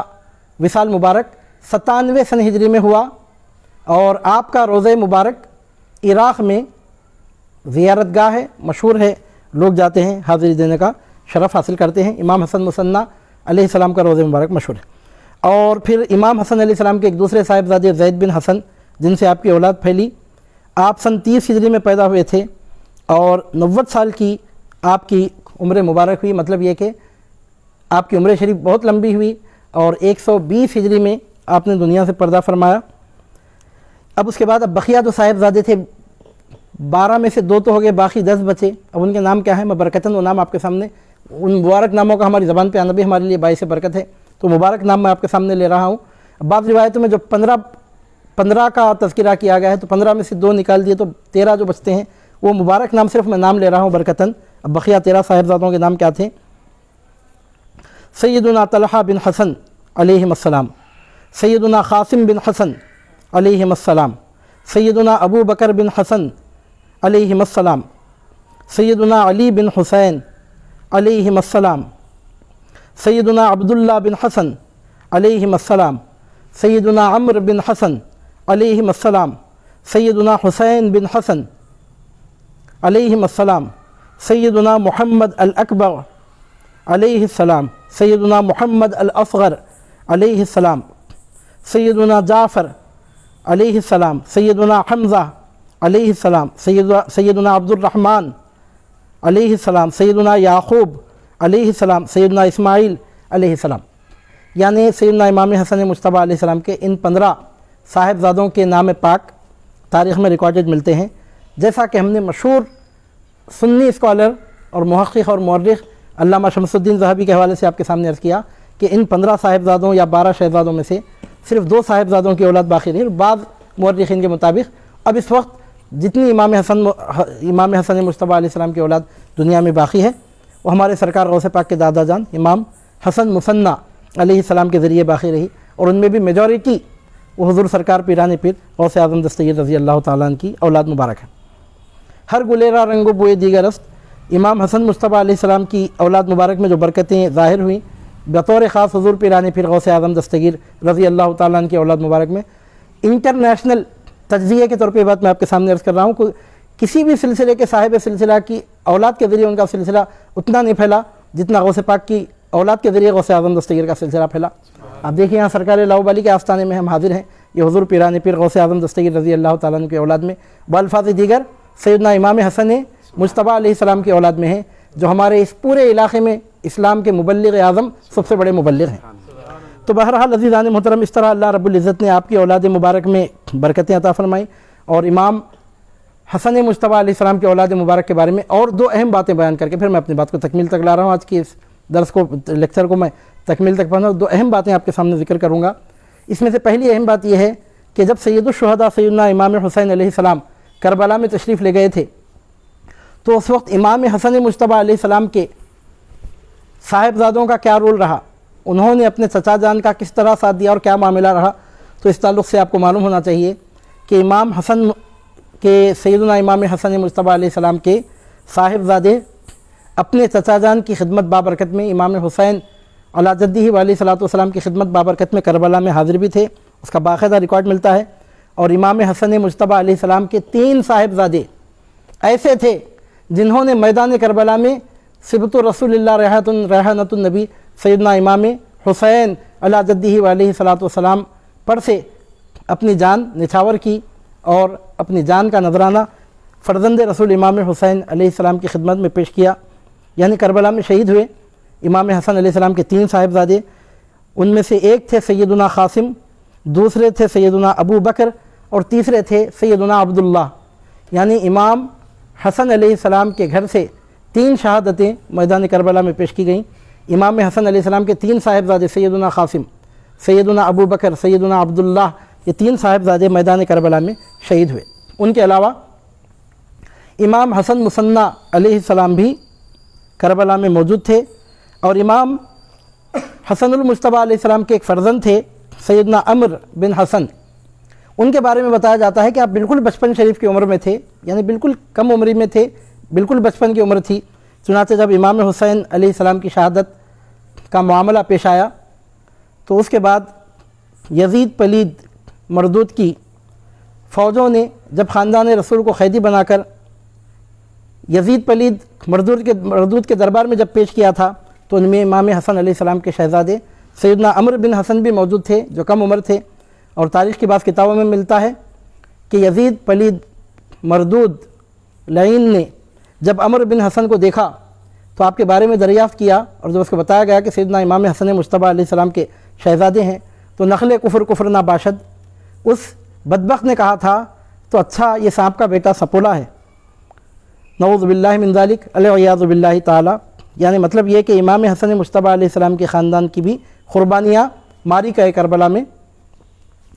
پیش ہوئیں، اور ان کی جانثاری بھی باقاعدہ امام حسین علیہ السلام کے ساتھ ریکارڈ کی گئی ہے. اور دوسری اہم بات یہاں پہ جو آپ کے سامنے عرض کرنا ہے وہ یہ ہے کہ امام حسن علیہ السلام کی صاحبزادیاں کتنی تھیں. تو اس بارے میں مختلف روایتیں ملتی ہیں، اور ایک روایت کے مطابق آپ کی 6 صاحبزادیوں کا ذکر ملتا ہے. صاحبزادیوں کے حوالے سے بات بتائی گئی کہ آپ کی 6 صاحبزادیاں تھیں، ان میں سے ایک بی بی فاطمہ بنت حسن تھیں۔ 6 صاحبزادیوں میں سے ایک صاحبزادی تھی بی بی فاطمہ بنت حسن، اور ان کا تذکرہ خاص طور پہ اس لیے ریکارڈڈ کیا گیا ہے کہ وہ اپنے چچا امام حسین علیہ السلام کی بہو بنی، اور سیدنا امام سجاد امام علی زین العابدین علیہ السلام سے آپ کا نکاح ہوا، اور سیدنا امام محمد باقر علیہ السلام آپ ہی کے صاحبزادے ہیں، یعنی امام محمد الباقر علیہ السلام امام حسین کے نواسے اور امام حسین کے پوتے، سیدنا امام باقر علیہ السلام امام حسین کے پوتے امام حسن علیہ السلام کے نواسے ہوتے ہیں۔ تو امام حسن علیہ السلام کی ایک صاحبزادی تھی جن کا نام فاطمہ تھا، آپ کا نکاح سیدنا امام سجاد امام علی زین العابدین سے ہوا، جن کے صاحبزادے امام محمد الباقر ہیں علیہم السلام۔ ایک صاحبزادی تھیں ام الحسن بنت الحسن، اور آپ کی ایک صاحبزادی تھیں ام الحسین بنت الحسن، ایک صاحبزادی تھیں ام عبداللہ، ایک صاحبزادی تھیں ام سلمہ، ایک صاحبزادی تھیں رقیہ علیہن السلام۔ تو گویا اس طرح سیدنا امام حسن مجتبیٰ علیہ السلام کی 6 صاحبزادیوں کا بعض تذکرہ نگاروں نے تذکرہ کیا ہے، جن میں سے خاص طور پر سیدنا فاطمہ بنت حسن علیہم السلام زیادہ مشہور ہوئیں۔ عزیزان محترم، آمدن برسر مطلب یہ وہ پاک خاندان ہے کہ اس پاک خاندان کا نام بھی ہماری زبان پہ آ رہا ہے تو یہ ہماری نجات کے لیے کافی ہے۔ جیسا کہ کسی شاعر نے کہا، الہی بحق بنی فاطمہ کہ برخول ایما کنی خاتمہ، الہی بحق بنی فاطمہ کہ برخول ایما کنی خاتمہ، اگر دعوتم رد کنی در قبول منو دست و دامان آل رسول، اللہم صلی علی سیدنا محمد وعلی آل سیدنا محمد کما صلیت علی سیدنا ابراہیم وعلی آل سیدنا ابراہیم انک حمید مجید، اللہم بارک علی سیدنا محمد وعلی آل سیدنا محمد کما بارکت علی سیدنا ابراہیم وعلی آل سیدنا ابراہیم انک حمید مجید، مولاي صل وسلم دائما ابدا علی حبیبک خیر الخلق کلہم وآخر دعوانا ان الحمد للہ رب العالمین۔ معزز ناظرین، سامعین، جیسا کہ آپ جانتے ہیں کہ 4 روزہ بزم حسن مجتبیٰ علیہ السلام کے پروگرامز میں سے 4 دن میں سے آج دوسرے دن کا یہ پروگرام منعقد ہو رہا ہے۔ جن لوگوں نے ہم کو جوائن کیا ہے، کامنٹس کیے ہیں اور ہمارے ساتھ شریک ہیں، ان سب کا ہم استقبال کرتے ہیں، ان کے لیے دعا گو ہیں کہ اللہ رب العزت ان کو پنجتن پاک کا، سرکار غوث پاک کا فیضان دنیا اور آخرت میں نصیب فرمائے۔ اور جن لوگوں نے سلام کیا ہے ان سب کے سلام کا ہم جواب دیتے ہیں مجموعی طور پر، وعلیکم السلام ورحمۃ اللہ وبرکاتہ۔ اور آپ کو یاد دلایا جاتا ہے کہ 2 دن تو ہوئے، ابھی 2 دن باقی ہیں، کل اور پرسوں اسی طرح رات 10 بجے یہاں بزم حسن مجتبیٰ علیہ السلام کے ضمن میں آن لائن محفلیں منعقد ہوں گی، کل بھی اور پرسوں بھی رات کو 10 بجے۔ تو آپ سے شرکت کی التماس ہے۔ بقیہ پروگرام اس طور پہ آگے بڑھے گا کہ عزیزم حافظ عبد الوہاب القادری بارگاہ امام حسن علیہ السلام میں اشعار کے ذریعے خراج عقیدت پیش کریں گے، اور اس کے بعد عزیزم حافظ سید ظہیر احمد قادری بارگاہ امام حسن مجتبیٰ علیہ السلام میں منظوم مترنم نذران عقیدت پیش کریں گے۔ اتنی دیر میں اگر کسی کو سوال کرنا ہے تو سوالات کیجئے، اور آخر میں سوالات کے جوابات دیتے ہوئے اس مبارک محفل کی تکمیل ہوگی۔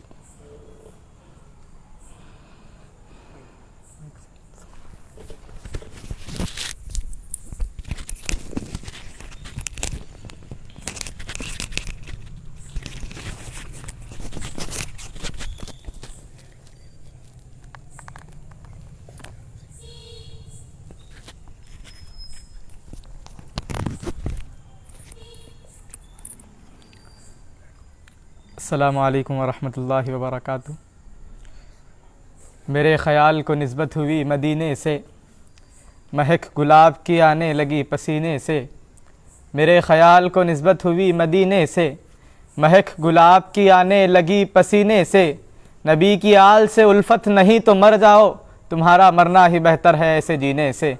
تمہارا مرنا ہی بہتر ہے ایسے جینے سے، شیر خدا وصی نبی لا کلام ہے، شیر خدا وصی نبی لا کلام ہے، حقا کہ تو امام ہے ابن امام ہے، حقا کہ تو امام ہے ابن امام ہے، سارے اعضاء ہوں اکٹھے تو بدن بنتا ہے، سارے اعضاء ہوں اکٹھے تو بدن بنتا ہے، پھول سے پھول ملے تب تو چمن بنتا ہے، پھول سے پھول ملے تب تو چمن بنتا ہے، حرف و آواز کی ترتیب یہی کہتی ہے، حرف و آواز کی ترتیب یہی کہتی ہے، حسن معراج کو پہنچے تو حسن بنتا ہے، حسن معراج کو پہنچے تو حسن بنتا ہے، سارے اعضاء ہوں اکٹھے تو بدن بنتا ہے، پھول سے پھول ملے تب تو چمن بنتا ہے، حرف و آواز کی ترتیب یہی کہتی ہے، حسن معراج کو پہنچے تو حسن بنتا ہے، حسن معراج کو پہنچے تو حسن بنتا ہے، حسین قائد اعظم ہے حق پرستوں کا، جو مانتا نہیں شخص وہ دل کا کھوٹا ہے، حسین قائد اعظم ہے حق پرستوں کا، جو مانتا نہیں شخص وہ دل کا کھوٹا ہے، حسین سارے زمانے سے بڑھ گیا لیکن، حسین سارے زمانے سے بڑھ گیا لیکن، کیا جو غور تو دیکھا حسن سے چھوٹا ہے، کیا جو غور تو دیکھا حسن سے چھوٹا ہے، وسیلہ حسن مجتبیٰ سے ملتا ہے، وسیلہ حسن مجتبیٰ سے ملتا ہے، جو مانگتا ہوں در فاطمہ سے ملتا ہے، جو مانتا ہوں در فاطمہ سے ملتا ہے، شعور و فکر کو صدیوں سے رزق گویائی،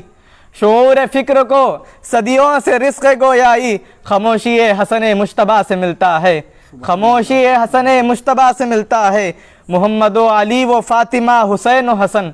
محمد و علی و فاطمہ حسین و حسن، جو کچھ بھی ملتا ہے ان کی عطا سے ملتا ہے، جو کچھ بھی ملتا ہے ان کی عطا سے ملتا ہے، نظام امن و اما کو ثبات دنیا میں، نظام امن و اما کو ثبات دنیا میں، امام امن تیرے نقش پا سے ملتا ہے، امام امن تیرے نقش پا سے ملتا ہے، ہر ایک بات تیری آیتوں میں ڈھلتی ہے،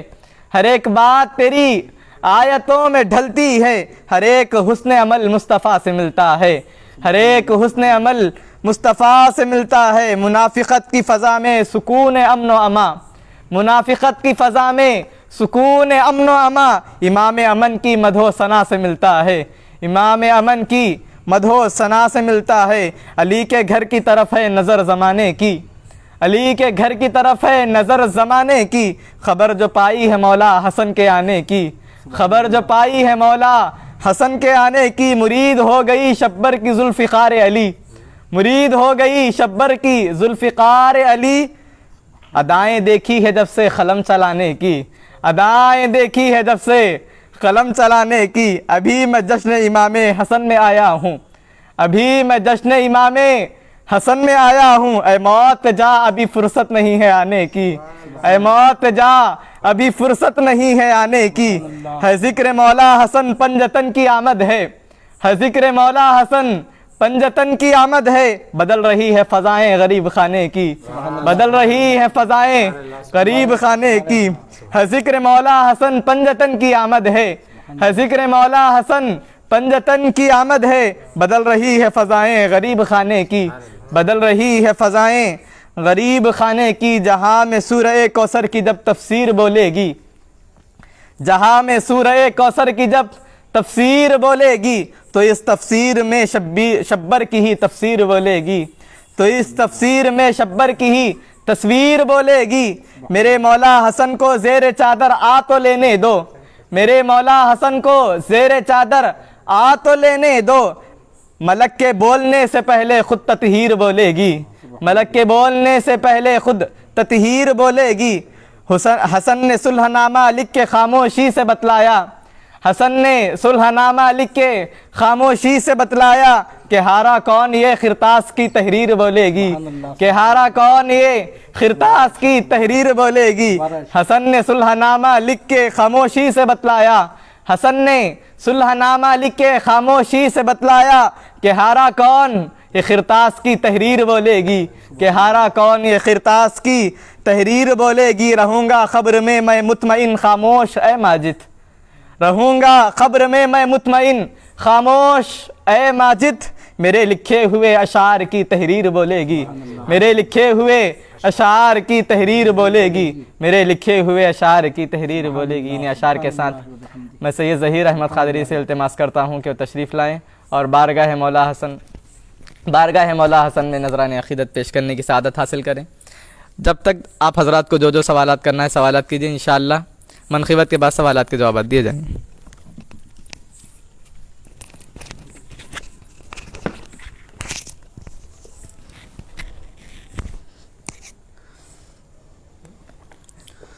السلام علیکم ورحمۃ اللہ وبرکاتہ۔ حسن ابن علی نور نگاہ مصطفیٰ تم ہو، حسن ابن علی نور نگاہ مصطفیٰ تم ہو، حسن ابن علی نور نگاہ مصطفیٰ تم ہو، شبیہ مصطفیٰ اور نائب مشکل کشا تم ہو، شبیہ مصطفیٰ اور نائب مشکل کشا تم ہو۔ سبحان اللہ۔ تمہیں دیکھا ہے جس نے اس نے روئے مصطفیٰ دیکھا، تمہیں دیکھا ہے جس نے اس نے روئے مصطفیٰ دیکھا، وہ آئینہ نبی کا ہو، وہ عکس مصطفیٰ تم ہو، وہ آئینہ نبی کا ہو، وہ عکس مصطفیٰ تم ہو۔ تمہیں دیکھا ہے جس نے اس نے روئے مصطفیٰ دیکھا، تمہیں دیکھا ہے جس نے اس نے روئے مصطفیٰ دیکھا، وہ آئینہ نبی کا ہو، وہ عکس مصطفیٰ تم ہو، وہ آئینہ نبی کا ہو، وہ عکس مصطفیٰ تم ہو، شبیہ مصطفیٰ اور نائب مشکل کشا تم ہو۔ نبی کو جس نے دیکھا اس نے گویا حق کو دیکھا ہے، نبی کو جس نے دیکھا اس نے گویا حق کو دیکھا ہے، رسول پاک کے جلووں کا کامل آئینہ تم ہو، رسول پاک کے جلووں کا کامل آئینہ تم ہو۔ نبی کو جس نے دیکھا اس نے گویا حق کو دیکھا ہے، نبی کو جس نے دیکھا اس نے گویا حق کو دیکھا ہے، رسول پاک کے جلووں کا کامل آئینہ تم ہو، رسول پاک کے جلووں کا کامل آئینہ تم ہو، حسن ابن علی نور نگاہ مصطفیٰ تم ہو، شبیہ مصطفیٰ اور نائب مشکل کشا تم ہو۔ نبی کے جسم انور پر سواری آپ نے کی ہے، نبی کے جسم انور پر سواری آپ نے کی ہے، نبی کے لاڈلے محبوب شاہ انبیاء تم ہو، نبی کے لاڈلے محبوب شاہ انبیاء تم ہو۔ حسن ابن علی نور نگاہ مصطفیٰ تم ہو، شبیہ مصطفیٰ اور نائب مشکل کشا تم ہو۔ سید ایسے جن پر خود سیادت فخر کرتی ہے، سید ایسے جن پر خود سیادت فخر کرتی ہے، نبی کو ناز ہے جس پر وہ محبوب خدا تم ہو، نبی کو ناز ہے جس پر وہ محبوب خدا تم ہو۔ حسن ابن علی نور نگاہ مصطفیٰ تم ہو، شبیہ مصطفیٰ اور نائب مشکل کشا تم ہو۔ خلافت چھوڑ کر اپنی کرا دی صلح امت میں، خلافت چھوڑ کر اپنی کرا دی صلح امت میں، سمندر حلم کے ارکان تسلیم و رضا تم ہو، سمندر حلم کے ارکان تسلیم و رضا تم ہو، شبیہ مصطفیٰ اور نائب مشکل کشا تم ہو۔ خدا کے شیر کے بیٹے ہو تم بھی، شیر ہو حق کے، خدا کے شیر کے بیٹے ہو تم بھی، شیر ہو حق کے، خدا کے شیر کے بیٹے ہو تم بھی، شیر ہو حق کے، سہارا عارف بے کس کا اے شیر خدا تم ہو، سہارا عارف بے کس کا اے شیر خدا تم ہو۔ حسن ابن علی نور نگاہ مصطفیٰ تم ہو، شبیہ مصطفیٰ اور نائب مشکل کشا تم ہو۔ السلام علیکم۔ سبحان اللہ وبحمدہ، سبحان اللہ۔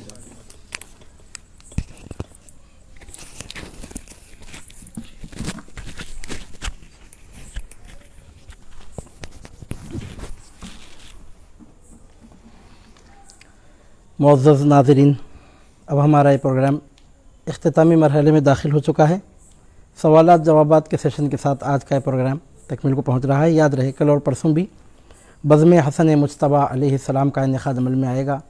اور آپ کی شرکت اس میں باعث سعادت رہے گی۔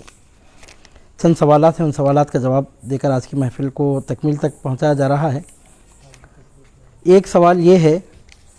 اصغر علی حسینی صاحب نے سوال کیا ہے کہ مولا امام حسن علیہ السلام نے جو صلح کی تھی وہ کیوں تھی اور اس پر جو شرائط رکھے تھے وہ کیا تھے؟ دیکھیے، بہت احتیاط کے ساتھ اس تعلق سے میں کچھ عرض کروں گا۔ ہم بارہا عرض کرتے آتے ہیں کہ ہمارا مسلک کف لسان کا ہے۔ کف لسان کا مسلک یہ ہے، کا مطلب یہ ہے کہ ہم مشاجرات میں کلام نہیں کرتے، لہذا میں اپنے طرف سے کوئی بات عرض کیے بغیر علامہ ابن حجر الہیتمی رحمہ اللہ نے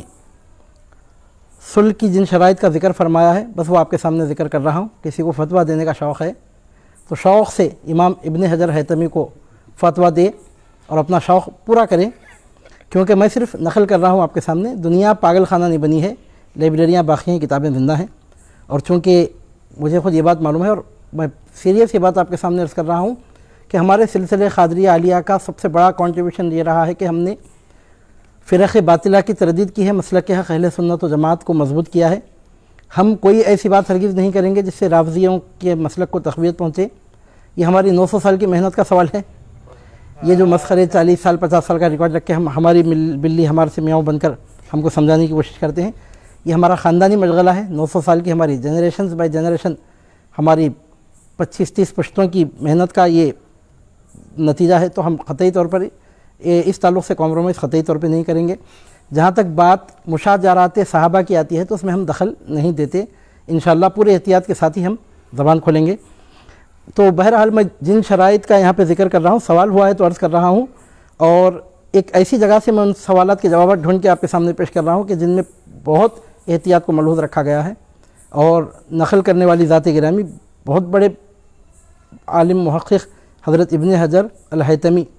علیہ رحمت و رضوان ہیں۔ تو علامہ ابن حجر الہیتمی رحمہ اللہ نے ایک کتاب لکھی ہے، کتاب الصلح بین الحسن و معاویہ، تو اس میں آپ نے ان شرطوں کا ذکر فرمایا۔ بسم اللہ الرحمن الرحیم، ھذا ما صالح علیہ الحسن بن علی رضی اللہ عنہما معاویۃ بن ابی سفیان صالحہ علی، اب اس کے بعد پوائنٹ وائز 1 2 3 4 5 یہ 5 پوائنٹس یہاں پہ پہلے ذکر کیے گئے ہیں متفقہ طور پر جس کا ریکارڈ ملتا ہے۔ یعنی اس کا مطلب یہ ہوتا ہے کہ یہ وہ معاہدہ ہے جس پر علی کے صاحبزادے حسن رضی اللہ تعالی عنہما نے معاویہ بن ابی سفیان سے صلح کی تھی۔ پوائنٹ نمبر 1، ان یسلم الیہ ولایت المسلمین علی ان یعمل فیہم بکتاب اللہ تعالی وسنت رسول اللہ صلی اللہ علیہ وسلم وسیرت الخلفاء الراشدین المہدیین۔ یہ تھا پہلا پوائنٹ۔ ہم ان کے حوالے جو معاملہ کر رہے ہیں اس شرط پہ کر رہے ہیں کہ مسلمانوں کے درمیان وہ اللہ تعالیٰ کی کتاب، رسول اللہ صلی اللہ علیہ وسلم کی سنت اور خلفاء راشدین مہدیین کے طریقے کے مطابق مسلمانوں کے ساتھ معاملہ اور برتاؤ کریں۔ اس شرط پہ ہم صلح کر رہے ہیں۔ ہم اس شرط پہ صلح کرتے ہیں اپنے فریق سے کہ وہ اللہ تعالیٰ کی کتاب، رسول پاک صلی اللہ علیہ وسلم کی سنت اور خلفاء راشدین مہدیین کے طریقے پر قائم رہیں، اس پر ہماری صلح قائم رہے گی۔ نمبر 2، وَلَيْسَ لِمُعَاوِيَةَ بْنِ أَبِي سُفْيَانَ أَنْ يَعْهَدَ إِلَىٰ أَحَدٍ مِّن بَعْدِهِ عَهْدًا بَلْ يَكُونُ الْأَمْرُ مِّن بَعْدِهِ شُورَىٰ بَيْنَ الْمُسْلِمِينَ۔ ابو سفیان کے بیٹے معاویہ کے لیے قطعی طور پر یہ حق ثابت نہیں ہوگا کہ اپنے بعد وہ کسی کو اپنا خلیفہ مقرر کریں، بلکہ ان کے بعد مسلمانوں کے درمیان جو مشورہ ہوگا اس کے مطابق عمل کیا جائے گا، کسی کو نامزد کرنے کا انہیں اختیار نہیں رہے گا۔ نمبر 3، وَعَلَىٰ أَنَّ لِلنَّاسِ آمِنُونَ حَيْثُ كَانُوا مِنْ أَرْضِ اللَّهِ تَعَالَىٰ فِي شَامِهِمْ وَعِرَاقِهِمْ وَحِجَازِهِمْ وَيَمَنِهِمْ۔ پوائنٹ نمبر 3، لوگ جہاں بھی رہیں گے، شام میں ہوں کہ عراق میں، حجاز میں ہوں کہ یمن میں، جہاں بھی اللہ کی زمین پر اللہ کے بندے رہیں گے ان کو پورا امن حاصل رہے گا۔ یعنی مطلب یہ کہ گزشتہ بدلے لینے کی نیت سے کسی قسم کی کوئی کارروائی نہیں کی جائے گی، اس شرط پہ ہم صلح کرتے ہیں۔ پوائنٹ نمبر 4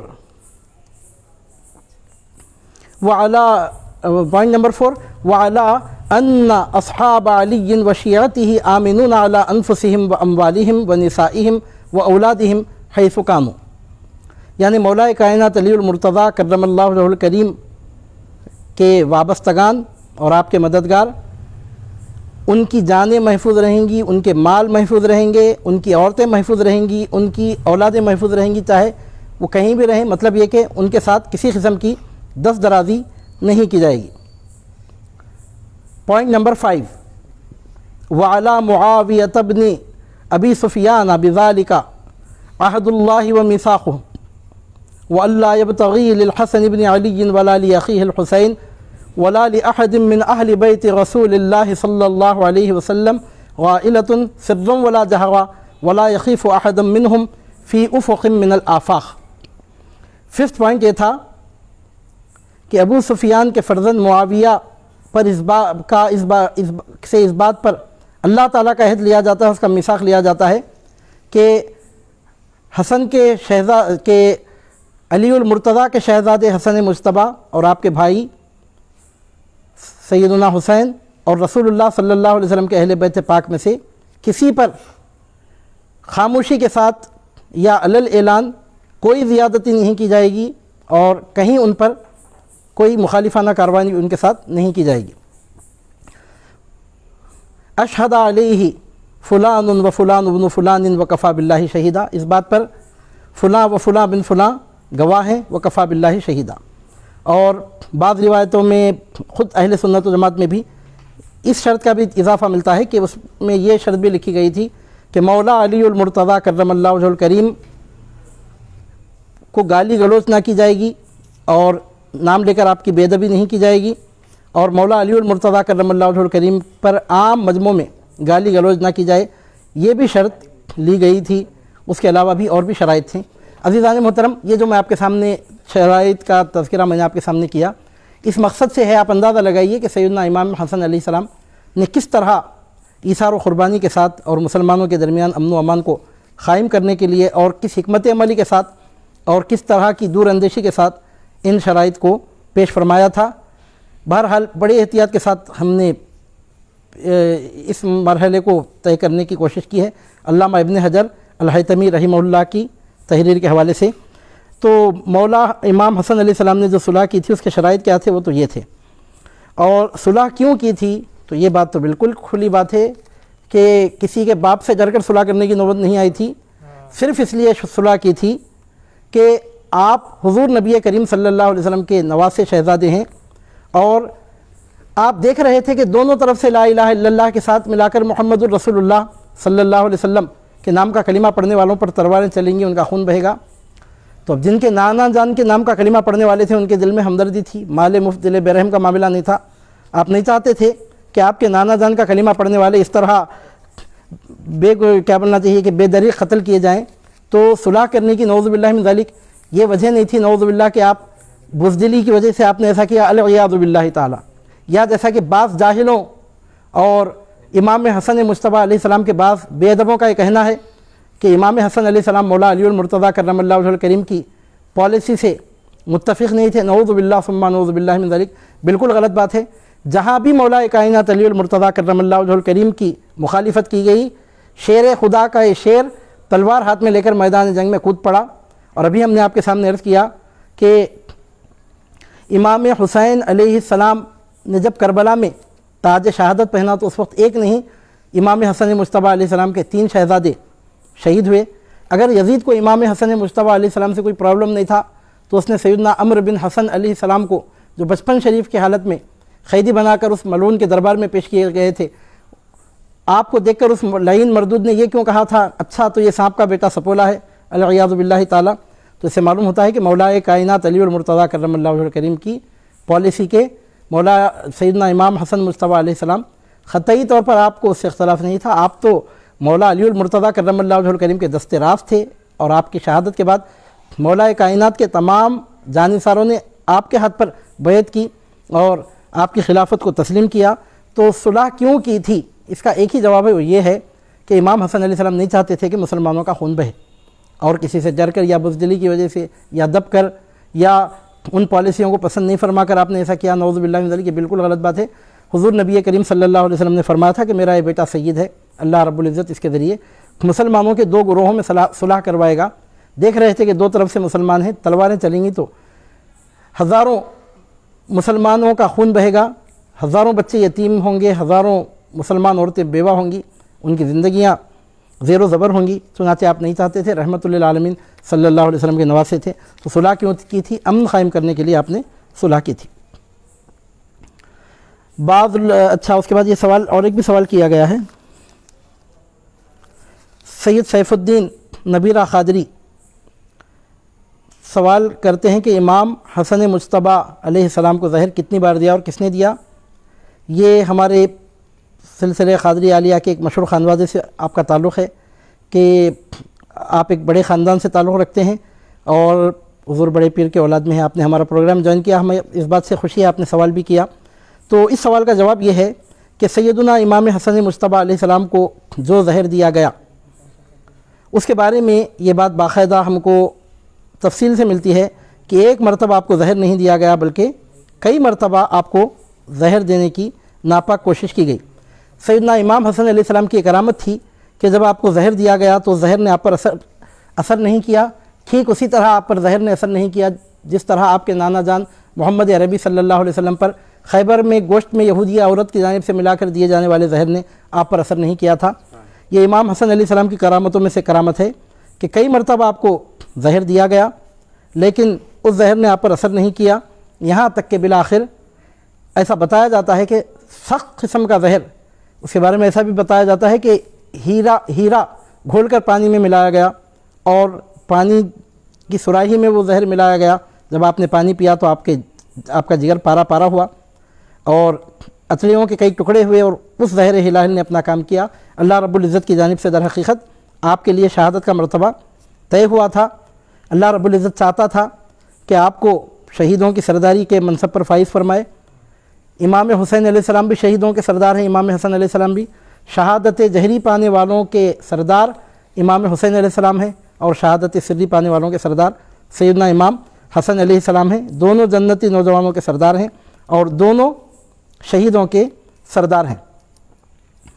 تو بہرحال آپ کو پانی میں ملا کر زہر دیا گیا۔ جب آخری مرتبہ جب زہر نے آپ پر اثر کیا تو آپ نے فرمایا تھا وَلَمْ أُسْقَ مِثْلَ هَذِهِ إِنِّي لَأَضَعُ كَبَدِي، آپ نے فرمایا کہ اتنا خطرناک زہر تو مجھے اس سے پہلے اور کسی نے نہیں دیا، میرا جگر پاش پاش ہو رہا ہے۔ فَقَالَ مَنْ فَعَلَهُ، کسی نے آپ سے پوچھا کہ زہر آپ کو کس نے دیا؟ فَأَبَى أَنْ يُخْبِرَهُ، تو آپ نے اس کا پتہ دینا نہیں چاہا، اس کی خبر آپ نے نہیں دی۔ قاتل کون ہے آپ نے نہیں بتایا۔ یہ بات طے ہے کہ آپ کو زہر دیا گیا۔ علامہ ابن حجر عسقلانی فرماتے ہیں انہو مات مسموماً، کہ زہر کے اثر سے آپ کی شہادت ہوئی، اور زہر کس نے دیا البتہ یہ بات تو ہم کو معلوم نہیں ہے، یہ بات ریکارڈ ہے کہ ایک مرتبہ نہیں کئی مرتبہ زہر دیا گیا تھا۔ ایک آخری سوال اور بھی ہے ہمارے پاس، اس سوال کا جواب دے کے ہم اس پروگرام کو تکمیل تک پہنچا رہے ہیں۔ سوال یہ ہے کہ سرکار حضور پیران پیر غوث اعظم رضی اللہ تعالیٰ عنہ کے نام پاک پر یا ولیوں کے نام پر بکرا ذبح کرنا کیسا ہے؟ بچوں کے بال کٹ کرنا جائز ہے کیا؟ مخدوم بادشاہ سید نے سوال کیا ہے۔ یہ در حقیقت مخدوم بادشاہ نے جو سوال کیا ہے وہ ہمارے علاقوں میں ایک طریقہ ہے بعض خاندانوں میں کہ جب ان کو اللہ رب العزت اولاد کی نعمت سے سرفراز فرماتا ہے تو کسی اللہ کے ولی کے آستانے پر بارگاہ پر حاضری دیتے ہیں اور وہاں جا کر بعض لوگ عقیقہ بکرا ذبح کرتے ہوں گے، یا بعض لوگ ایسے ہی نیاز کرنے کے لیے ایصال ثواب کے لیے فاتحہ اور اطعام طعام کے لیے بکرا ذبح کرتے ہیں، اور اس دن بچے کے بال بھی اتارنے کا رواج پایا جاتا ہے۔ یہ بکرا نام پہ ذبح کرنے کا جو مسئلہ ہے، یہ مسئلہ در حقیقت یہ ہے کہ فلاں بزرگ کے نام پر سرکار غوث پاک کے نام پر بکرا ذبح نہیں کیا جاتا، ان کے ایصال ثواب کے لیے بکرا ذبح کیا جاتا ہے۔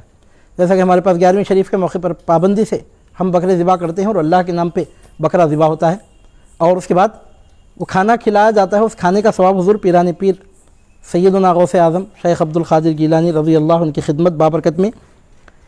بطور نذرانہ ہدیہ پیش کیا جاتا ہے۔ اسی طرح دوسرے بزرگوں کے ایصال ثواب کے لیے بھی اللہ کے نام پر بکرا ذبح کیا جاتا ہے باقاعدہ۔ وہ کھانا کھلانے کے بعد اس کا ثواب بزرگوں کو پہنچاتے ہیں، فاتحہ نیاز کا معاملہ ہوتا ہے۔ ظاہر سی بات ہے کہ یہ تو یقیناً باعث ثواب ہے۔ اب وہ بال جو مزارات کے قریب جا کر اتارنے کا کانسیپٹ ہے، ہو سکتا ہے انما الاعمال بالنیات للناس فیما یعشقون مذاہب، ہر جگہ 2+2=4 کی طرح بات نہیں کی جا سکتی۔ عشق و محبت کے معاملات اس کے انداز جداگانہ ہوتے ہیں۔ ہو سکتا ہے کہ اس بزرگ کی برکت حاصل کرنے کی وہ نیت کرتے ہوں گے، اور اس طرح گویا اپنے بچے کو ان بزرگ کی خدمت میں حاضری دے کر ان سے دعاؤں کے طالب ہوتے ہیں، تو ظاہر سی بات ہے کہ ایسا کرنے میں کوئی قباحت تو نہیں ہے، تو ایسا بالکل کیا جا سکتا ہے۔ اللہ رب العزت سے دعا ہے کہ پروردگار عالم آپ کو ہم کو دنیا اور آخرت میں اہل بیت پاک کا پنجتن پاک کا فیضان نصیب فرمائے، سیدنا امام حسن مجتبیٰ علیہ السلام کا فیضان نصیب فرمائے، آپ کے جانشین